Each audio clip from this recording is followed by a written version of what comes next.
My name's Al John Go. I am the product manager of Epiphone, Kramer, and Steinberger. And thank you so much for showing the love to us as we make our mighty return to NAMM 2019. We are hosting right now a round panel discussion with some great creators about building the guitar community using social media. And I'd like to introduce our panelist today. You know him from Agufish. This is Hunter. Give it up for Hunter, everybody. Also from Pedal Reviews, Stompbox Saturday. Oh. Sean, give it up. All right, we're also joined by the guitar goddess herself, Michelle. We all love to win, for music is win, Tyler. And showing a little zen, we have the Samurai Guitarist. Give it up for Samurai Guitarist Steve. So, before we get started, why don't you all give a little bit of insight as to what your channel is about and how you got started. Well, what your channel is about, and we'll talk about how you got started, right? So we'll go ahead and start with Hunter here. So I review guitars in like a hard rock metal style, and I don't know. My first viral video, I made a bad review about Gibson, and now I'm here. So it's very cool. Right on, Sean. You jerk. The main focus of my channel is effects pedals. I host a show every week called Stompbox Saturday, and it was born out of my obsession with effects pedals. I met Al John my first year working in this business, and he has been a great friend and a great supporter of mine, so thank you for being such a great friend and inviting me to be a part of this. But I do everything. I approach guitar, amps, effects with an open mind and an adventurous spirit, and always try to think of what inspires me. And if something inspires me, it tends to get the thumbs up. If it doesn't, I just don't waste my time. Michelle. Hi, I'm Michelle from Guitar Goddess, and I started my channel actually just posting covers of some of my favorite songs. And then people started asking, can you teach those songs that you're playing? And so I was like, that sounds like a cool idea. And that was back in 2009 when it kind of was just starting, and like there's Marty Schwartz, and he was kind of like the pioneer of it, Justin Guitar, and I didn't know that there was this community of teaching. And so I started posting videos, and it just became a hobby on the side, and then started growing. And now it's become more than me just teaching beginner intermediate guitar. It's become me actually sharing my honest journey. I posted this really raw, vulnerable video last year where I'm teaching myself how to play lead on electric guitar. And it was kind of nerve-wracking posting the video, but I did it. And I found that it actually resonated with people that are going through the same struggle, and I'm sharing my journey online. So it's just become me teaching, but also being honest of where I am as a guitarist, and also empowering the inner guitar goddess in my viewers. My channel is called Music is Win, and the tagline, if you want to think of it like that, is guitar players will get it. So if any of you guys are guitar players out there, raise your hand. You guys are going to get it.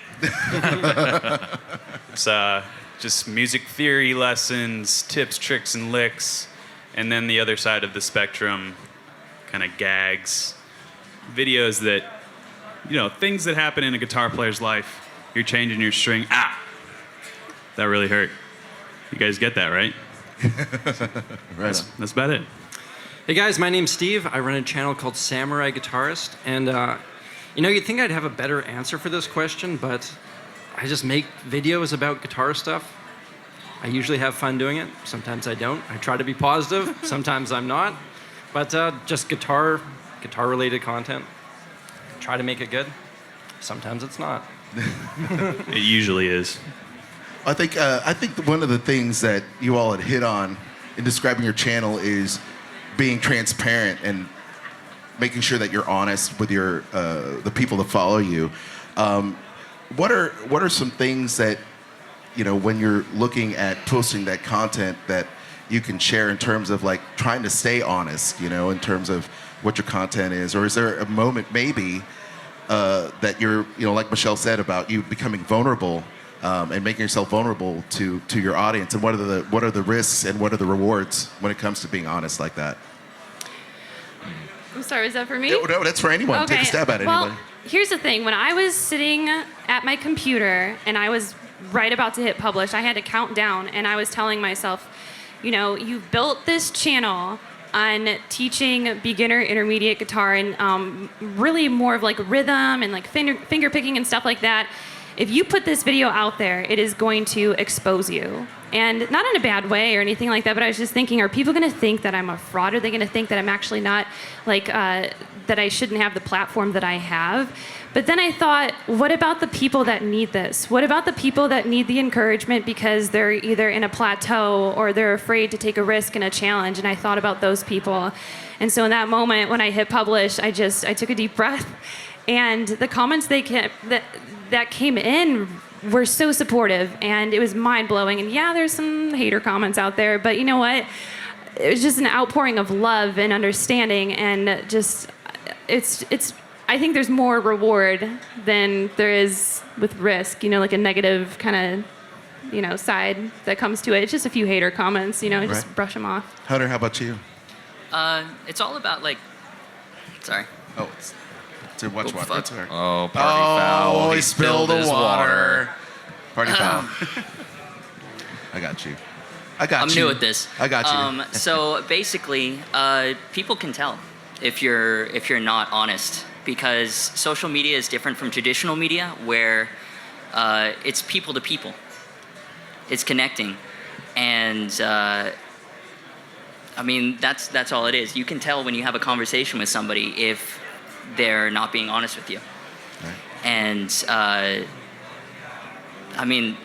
that's all it is. It's communicating with people that have similar ideas and similar passions. And if you're faking the passion, people can tell. I think everybody here is super passionate. I mean, how about you guys at the end, Steve, Tyler? Passion is essential to do this, because if you don't have the passion, you won't continue to do it. Because there's times when it's tough, especially starting out, and you have to lean on that passion to get through, wake up the next day and be motivated to work. But I think, to circle back on that question, my take on it is, when I first started, I wanted to create things that I would want to watch, and I think that's the lens you have to view this thing through is, do I like this? Okay, then I'm going forward with it. If you try and create something that you think will be popular, but you're not into, that's removing passion from the equation, and it's a little, people will see through you, the authenticity has to be there. Yeah. And so, for example, I went to a music college, and I wanted to have a way to learn the material other than just looking at a piece of paper. So that was the way I created my content, was essentially music theory for people who can't go to music school. And it essentially became my own study guide at school. And then that sort of drove everything, and I was passionate about it because I love playing guitar. And I think that's probably true for all you guys. You create content that you love watching back. Oh, yeah. If you don't like what you've produced, it's not going to come across well to your audience. But at the same time, when you go back and watch it, you're just going to, it's that negativity that always tends to stick in the back of your head at your most weak moments. It's just going to start coming to the forefront. Next thing you know, you're just completely unmotivated. You have to just push that away and not think about it. You have to maintain a passion and a positivity, because no matter what we do, whether we're teaching lessons, whether we're going over music theory, whether we're reviewing guitars, amps, or effects pedals, we have to like the thing first and foremost, but it all comes back to 6 wires and wood. If we're not passionate about this instrument and making music with it just outside of creating content, it's just best to walk away. Or run. Or run, yeah. Do something. You touched on also negative comments and things like that. And I know from, just being a podcaster, that it can be difficult, when you get those bad reviews on iTunes, or, you get something that, and everyone loves your content, they give you the thumbs up, but it's that one comment that really sticks with you. It kind of gets hard to go past that sometimes. How are you able to deal with some negative comments, Steve? I mean, when you post your videos? Yeah, so I think the negative comment thing, that's a big thing, and people ask me about that a fair bit. But, so here's the thing. For me, at least, I had a pretty clear idea of what I wanted to do with music. I had a pretty clear idea of who I was going into making videos. So getting those negative comments, and I think there's a difference between the hater comment and the critical comment. And I think critical comments are very important. When someone has something to say like, oh, you always hold your hands in a weird way in a video, they're not hating on you. That's worthwhile advice to think about. Whereas the haters, that's someone who just goes out to hurt you. And for that kind of stuff, I think you just have to just know who you are as a person and be cool hearing that. And the flip side is, if you don't let the negative things get to you that much, you also can't really let the positive things get to you that much, because there's a lot of people telling you how much they like your stuff and how great you are, whatever. But for me, I don't know. I mean, I try not to let that get to my head in the same way I try not to let the negative stuff get to me. I've found that the people who make those comments, the way I think about it, because it was hard to get those comments, and it helps having support from your peers, like you guys, and my wife Bethany is also good at telling me, don't worry about that. Give it up to Bethany, everybody. Give it up for the There she wives is. and the Give it up for the girlfriends wives and the and boyfriends girlfriends. and the husbands of Significant those others. who do. Exactly. What I've also learned is that traditionally, haters are speaking. They're sort of they're looking at what you're doing and they're talking about it, but you're actually doing the thing. So that's what I think about is, while they could be doing that, whatever it is their passion is, they could be doing what it is. They're not. They're looking at what you're doing. So that's sort of the way I spin it back. Do you have any hilarious negative comments that you remember? Any of you guys? Yeah, I like this. I got a good one. Somebody once told me that. He said, you look like the kind of guy who smells like hot dogs.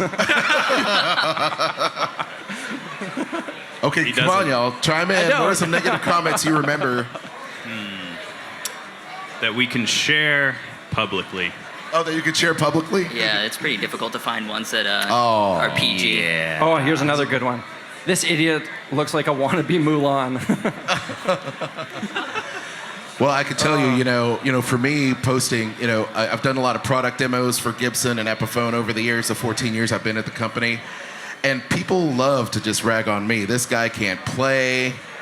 This guy sucks. He looks like Don Ho. What is he doing up here? And at the end of the day, all I can say is, I think we can all say that we're trying to just help people understand, understand the products, understand that we're passionate about music and we're passionate about the guitar players, and the negative comments are going to come, but you can rise above it and just help it motivate you to be better.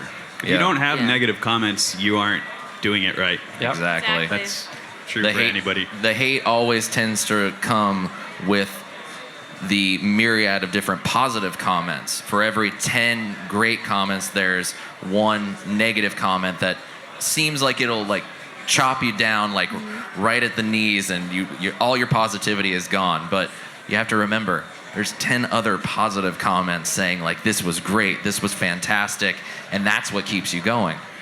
Yeah, a lot of them are also they're having a bad day when they comment. Oh, yeah. And so I noticed this over the Christmas period. I responded to every single negative comment with Merry Christmas.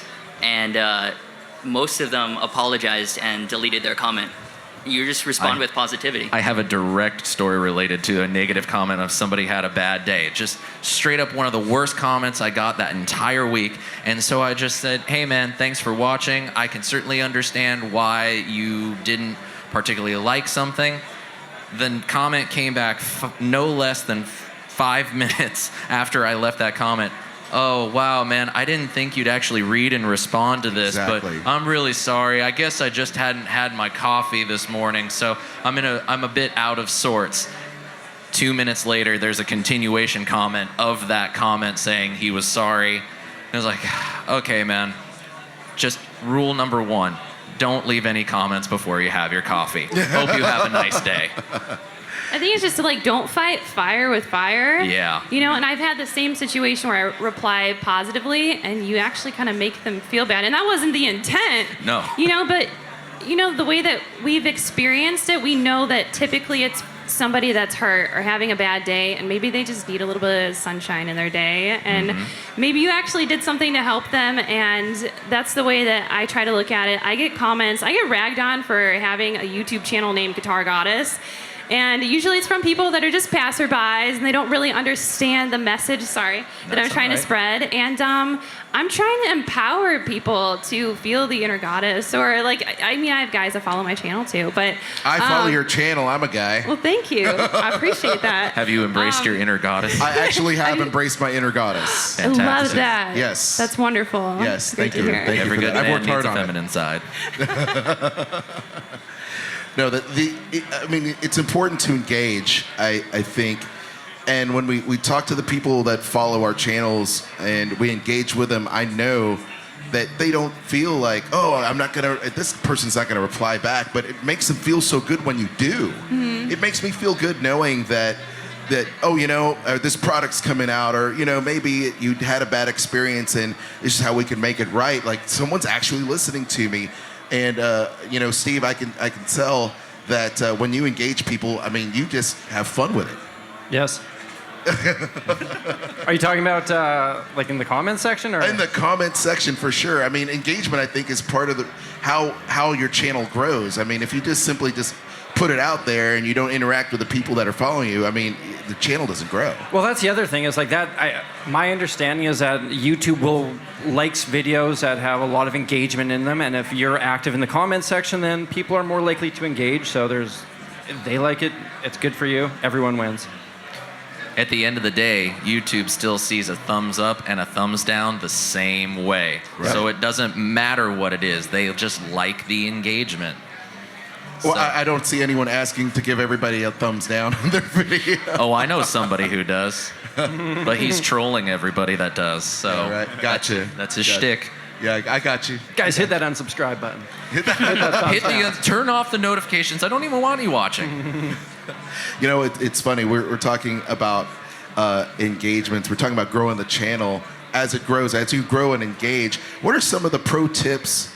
Because we have dealers that are here. We have people that obviously follow our channels. We have people that want to start their own channel. So if you could give a pro tip down the line, what pro tip would it be? Something, because you've hit a snag or a pitfall that folks and dealers that are starting their own channel could avoid. And we'll start over here with Hunter. Pro tip. Oh my God, that's a lot of pressure since It I'm is. still trying to figure it out. Like, I don't have the reach of a lot of the other channels up here. But as someone who's just starting out, it's like there's no blueprint to any of this right now. So you kind of just have to, I don't know, dig inside, figure out what your personality is like, what kind of message you want to convey, and just roll with what's natural. Don't try to be somebody else or try to copy somebody else's style, because it goes back to the authenticity thing. It's like you have to be honest with who you are, and when you do that, you'll connect with people that really connect with you as a person. Because otherwise, you know, you're going to connect with the wrong type of people, and you're just not gonna grow your community, which is what social media is. It's a community. It's not just a presenter and an audience. Sean. Pro tip. Oh boy. Well, first and foremost, the thing that I noticed really changed the game for me was when I became more consistent with my content. It was more than just taking a random video, uploading it, and then maybe a month to a month and a half later, I'd put something else up. If you really want to start building a community, whether that's through Facebook, Instagram, YouTube, I don't know how you guys feel about Twitter, but I don't feel like Twitter responds very well for the MI community. But if you want to build a community that way, you have to be consistent with the content that you upload. Weekly, every Saturday, with the exception of today, I try to upload a pedal demo. If that's the only video that goes up that week, that's fine. I'm not worried about that. But I got my start in this, and my community has grown around those videos, that show.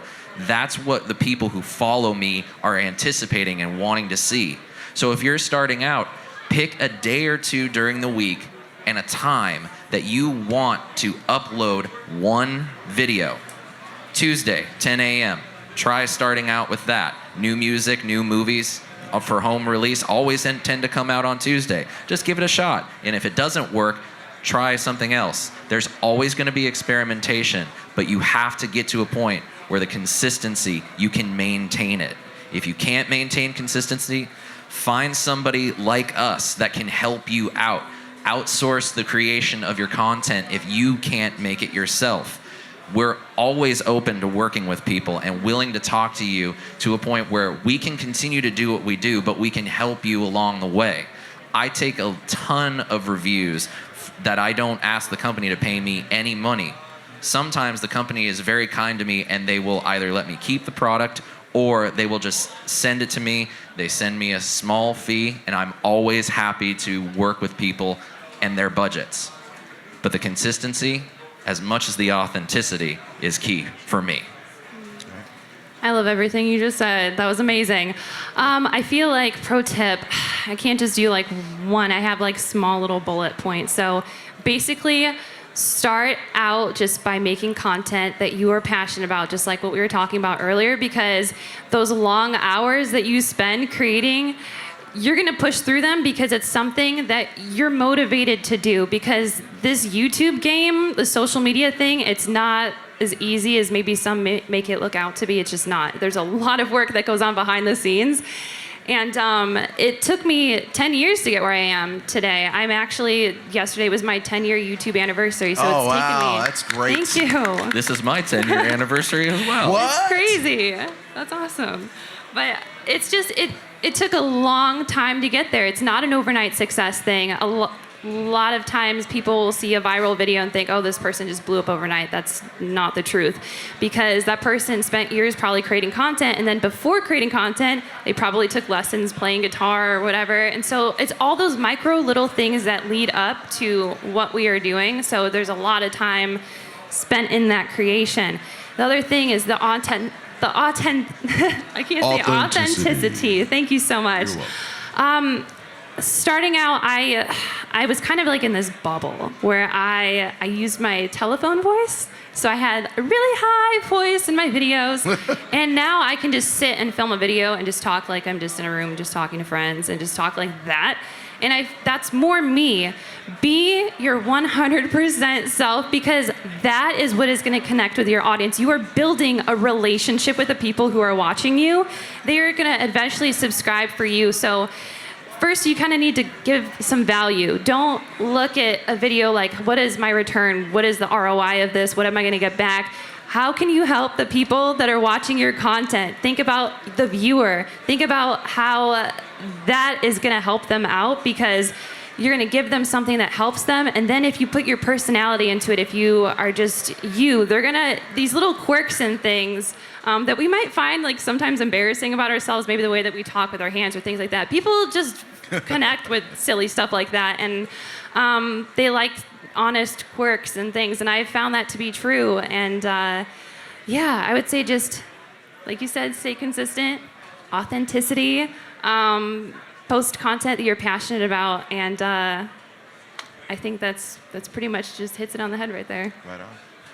You guys took all the good answers. Sorry. What are we supposed to do? Sorry. I said pro tip, and Steve, Michelle, I don't know what you're gonna do. Rattled it off. I'll take a little different angle, since everything that they just said is perfect. As far as actually creating a career out of this from the beginning, I mean, you can't necessarily go into this saying, I'm going to make $1 million tomorrow because I'm posting a viral video.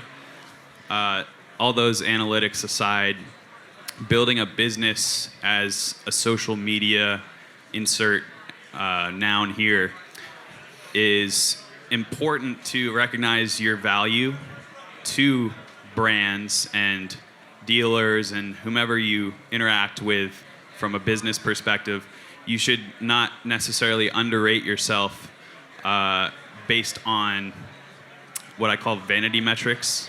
So followers are cool, views are cool, but if you can create content that is very, very good from a very early stage by doing the things that they have already outlined, consistency, quality, authenticity, then brands will see that, because we sort of went through a dark ages when YouTube began to be what it is today over the last 3 or 4 years, where I think now, I mean, there's 5 creators sitting up here. I don't think this has happened very often at a NAMM show.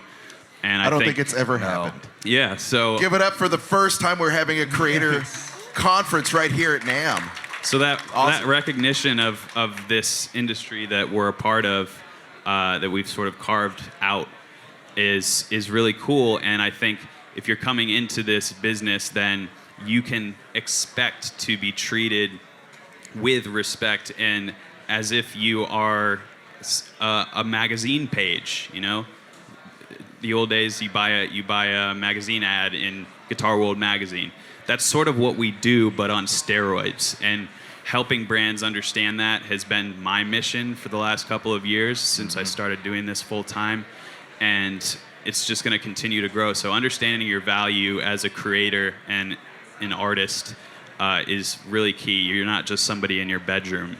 You're creating something that is extremely valuable from a business perspective to brands.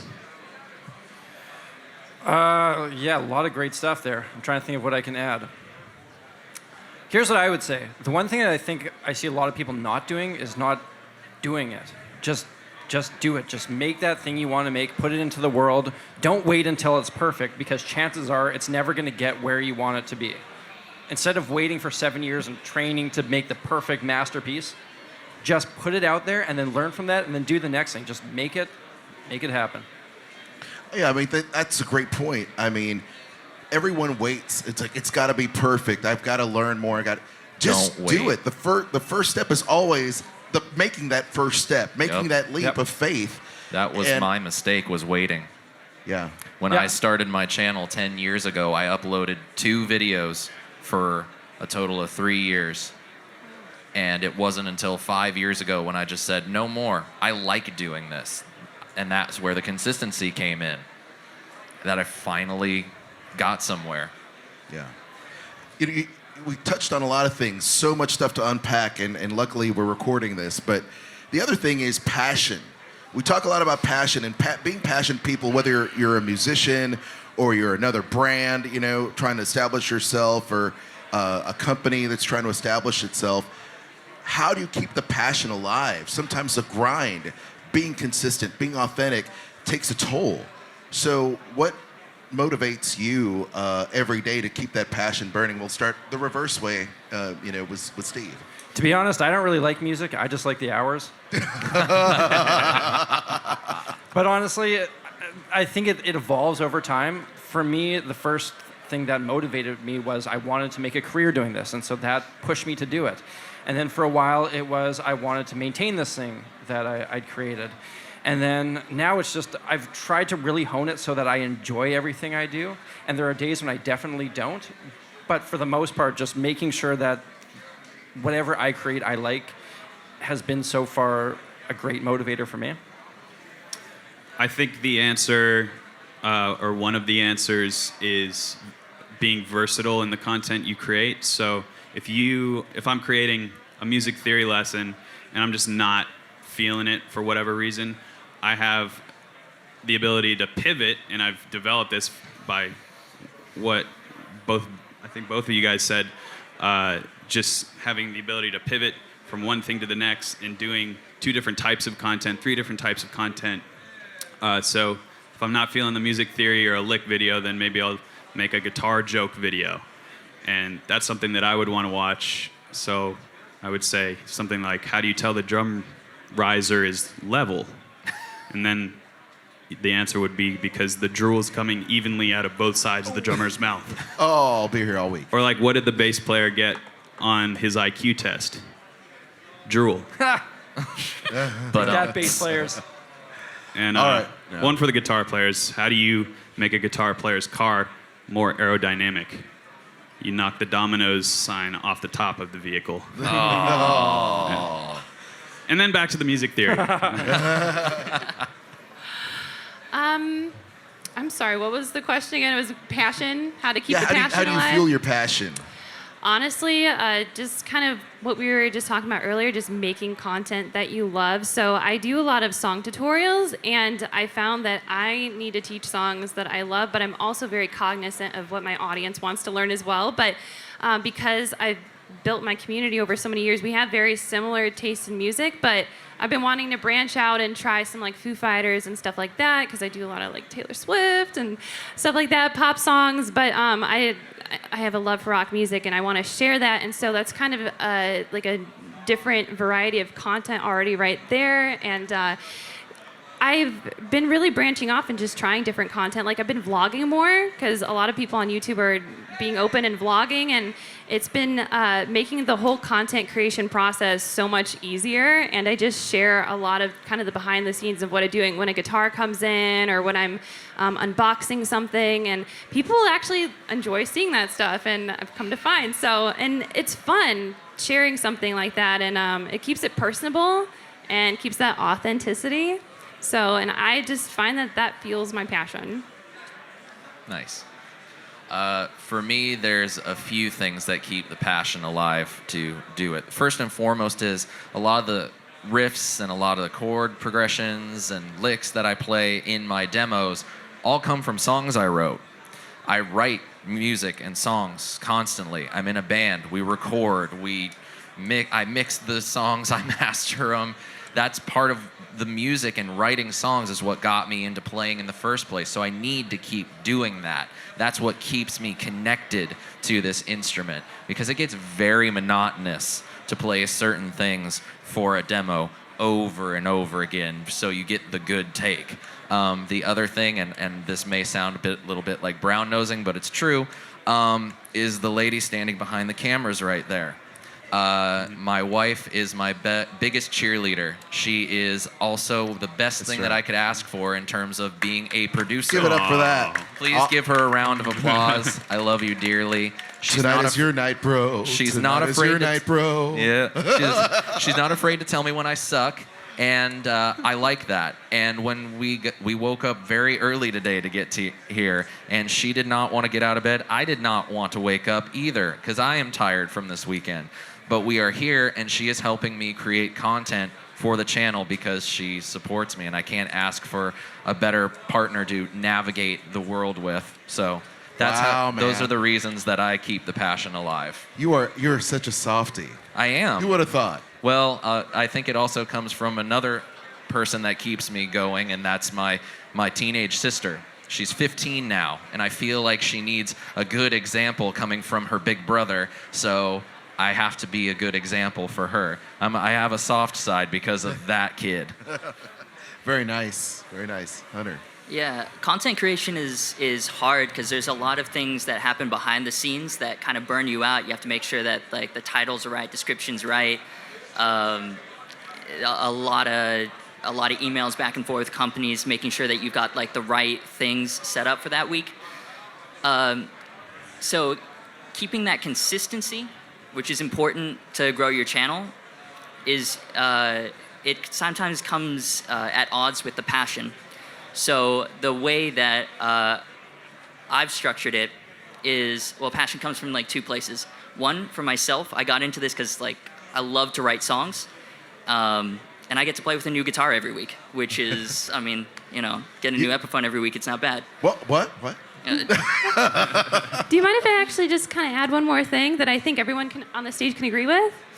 I feel as if all of us can relate in the way that now that we have built an audience, that we are passionate about creating content that helps our audiences. You know, we want to serve them and we want to help them out. And knowing that people watch from all over the world and just learn something, find something valuable about what we do, I think that is just something inside of all of us. Mm-hmm. Yeah, I agree. So that was the other thing that I was getting into. So it's one, passion comes from a personal creation standpoint, but also it comes from the people that watch the videos, the people that come up and tell you like, hey, this video really helped me, connect, or it really helped me get back into guitar, really helped me be creative, create art, really helped me through a difficult time. Like those comments, they help a lot.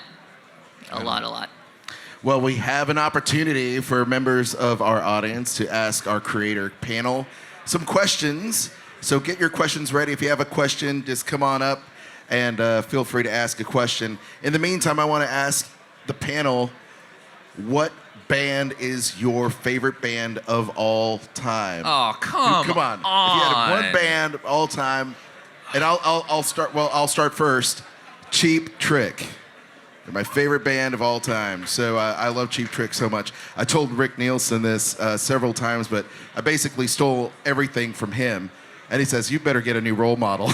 So he's amazing. I love Cheap Trick so much. So who wants to chime in with their favorite band? I will. Or somebody else? Go for it. Oh, okay. I really love the Foo Fighters. I could listen to just every album kind of like front to back. They're amazing. I love Dave Grohl. He's a huge inspiration to me as I'm progressing on the electric guitar. I love watching his interviews and everything. God, he's just an inspiring dude. Love him. All right, on Dave. Yeah, I like it. Anyone else? Metallica. Yeah. You took mine. Oh, well, so both of you going to tag team on this? That guy's wearing a Metallica shirt. Yeah. Yeah. I had tickets to Metallica in Nashville that I totally forgot. And so my wife ended up I know. I forgot about, I was like, hey, wait a minute. Isn't Metallica happening the same time as NAMM?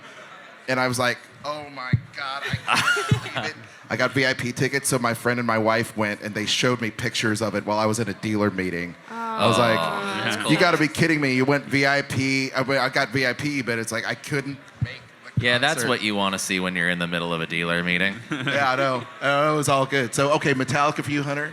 I'll go with my backup, Lamb of God. Oh, yeah. Love Lamb of God. Yeah. Oh, yeah. I like it. All right, and Steve? This question's giving me some anxiety. I'm right there with you. You're not how about Prince? I'm going to go with, it's not a band, probably Stevie Ray Vaughan. Oh, yeah. Down with that. I'm down with that. Okay, on the spot. Oh, God, so much. But I guess I have to default to the things that I first remember hearing when I was a very little boy, and it's going to be neck and neck, back and forth for all time until I die. The Beatles and Michael Jackson. Yeah, I get it. Everything that I've done since then comes from hearing those. You can't give two answers. That's not fair. I'm sorry, man, but this is my spot that I have the microphone time, so I'm gonna say it. All right. Tell you what, I was gonna say, I really dug your Tyler. I really dug that Hendrix piece you did. That was amazing. Oh, thanks. And I agree 110%. So, y'all, do you have any questions in the audience for our creator team up here? It's your opportunity to ask questions and say what's up. I swear. After this panel, we're going to head right there to the Epiphone section. If anyone wants to get a couple of pictures with this panel, I think I can tell you honestly on behalf of Epiphone and Gibson that everyone here loves what you bring to the table, and we love the fact that you are, you have artists of integrity, not just the fact that you're creating awesome content, because, I mean, obviously we all poke fun at ourselves and poke fun at the brand, it's fine, but the fact that you are who you are is very valuable to not just the guitar community, but to us as manufacturers, because we love you so much, because you bring authenticity. And the fact that everyone here should subscribe to y'all's channel. So once again, tell everybody where they can find you. I'm Hunter from Agufish. My name is Sean. You can find me at youtube.com/SeanPierceJohnson. Think of the two James Bond actors. And you follow Stompbox Saturday on Instagram at Stompbox Saturday. I'm Michelle, and you can find me on YouTube and other social medias as Guitar Goddess. If you type "music is win" in the YouTube search bar, my fat head will be plastered all over the screen. SamuraiGuitarist. And you can find me at Epiphone.com. What's up? Yeah. So everybody, give it up for our creator panel. I'm losing my voice. And we're going to have a massive photo op, so I'd like to ask everybody to get to the stage here. Hey, we're weren't we doing questions from the floor? Or do we have any final Any questions? I swear to God, we don't bite. Don't be It's shy. all right. All right, well, hey, everybody get in on this. Oh, we got one. one. We got one. We got a one question. question. We got 2 questions. Come on up. All right, Tyler. Ask Tyler. First of all, I love your video. And second of all, do you really believe that Steve Vai is Repeat that question. Repeat that question. Oh, Steve dude. Vai has no feel. All he does is play 1,000,000 notes per second. That's the joke. Wait, no, hold on. I don't know. I've stood on a stage 2 feet from him playing, man, and I felt something. Yeah, it's a joke that now people think I actually believe. You know, It was from a video called Guitar Players Who Suck. And we all know that is not true. We love Steve Vai. Thank you, buddy. Oh, yes. Appreciate you. We got Fantastic. another question. We have a Who's got question another right question? there. Come on up. Okay, this one's from Michelle. Do you find it harder being a female in the influencer industry? You know, when I first started out, I did not, and I don't, but I do find it interesting. There will be a lot of people that say, "Oh, you're good for a girl," or "How is it being in a room full of guys?" Well, they won't say guys; they'll say, I don't want to say, but no, I've been to events like this, like NAMM and stuff like that, and I don't let it intimidate me. I don't, because I found that a lot of males are actually very supportive and are very open. And if you just ask questions, like I've asked a lot of guys, like, "Hey, can you show me that riff that you were working on?" Or "Can you show me this technique?" And a lot of them are just like down to like show you what they were working on. And I find that to be really cool. Just surround yourself with other guitarists that are going to lift you up and be like really honest about that, So don't let it discourage you. Any other questions from the peanut gallery? Come on up. Come on up. Oh, wait. Is this question just for her? Or can I ask a question to You Samurai can ask Guitarist? anyone. You can ask any of us. I have a question for Samurai Guitarist. Okay, go for it. Yeah. Oh, All right. So, wait, should I just get up? go for it. Go for it. Yeah. All right. So Ooh, wireless. the video where you were in the Gibson place in Beverly Hills. Yes. Where you tried out all the guitars. How did you go there? How do you get invited to go there? So I used to work with an MCN, and an MCN is a thing called a multi-channel network, and it works with a bunch of YouTubers. And they pitch you on it's like a management type thing. Never get one if you're a YouTuber. MCNs are horrible. That's another rant for another day. But through them, that was the one good thing that came in. They hooked me up with Matt, who is a guy who works for Gibson, and he's like, "Hey, I like what you do." And I was like, "Hey, I like what you do." And so then he's asked me to come on up, and I kind of came up with the idea of playing every single video they had, or every single guitar they had, and that's what happened. Well, let me ask you this. Thank you for that. But what's your name and where are you from? My name is Jordan. I'm from LA. You're from well, I think, Jordan, I can personally invite you to the Gibson LA showroom Boom. so you can play all of those guitars. There you go. All right? So come see me at the end of this, and I will personally invite you to our showroom, okay? You're the best, man. Thank you. Let's give it up for our panel of creators. Thank you all so much. We appreciate you. We appreciate you here. We'll be down there if anyone has any questions or wants some photos. In the meantime, let's do a photo for Instagram. Everybody get closer to the stage. Yeah. Let's get part of this Instagram thing.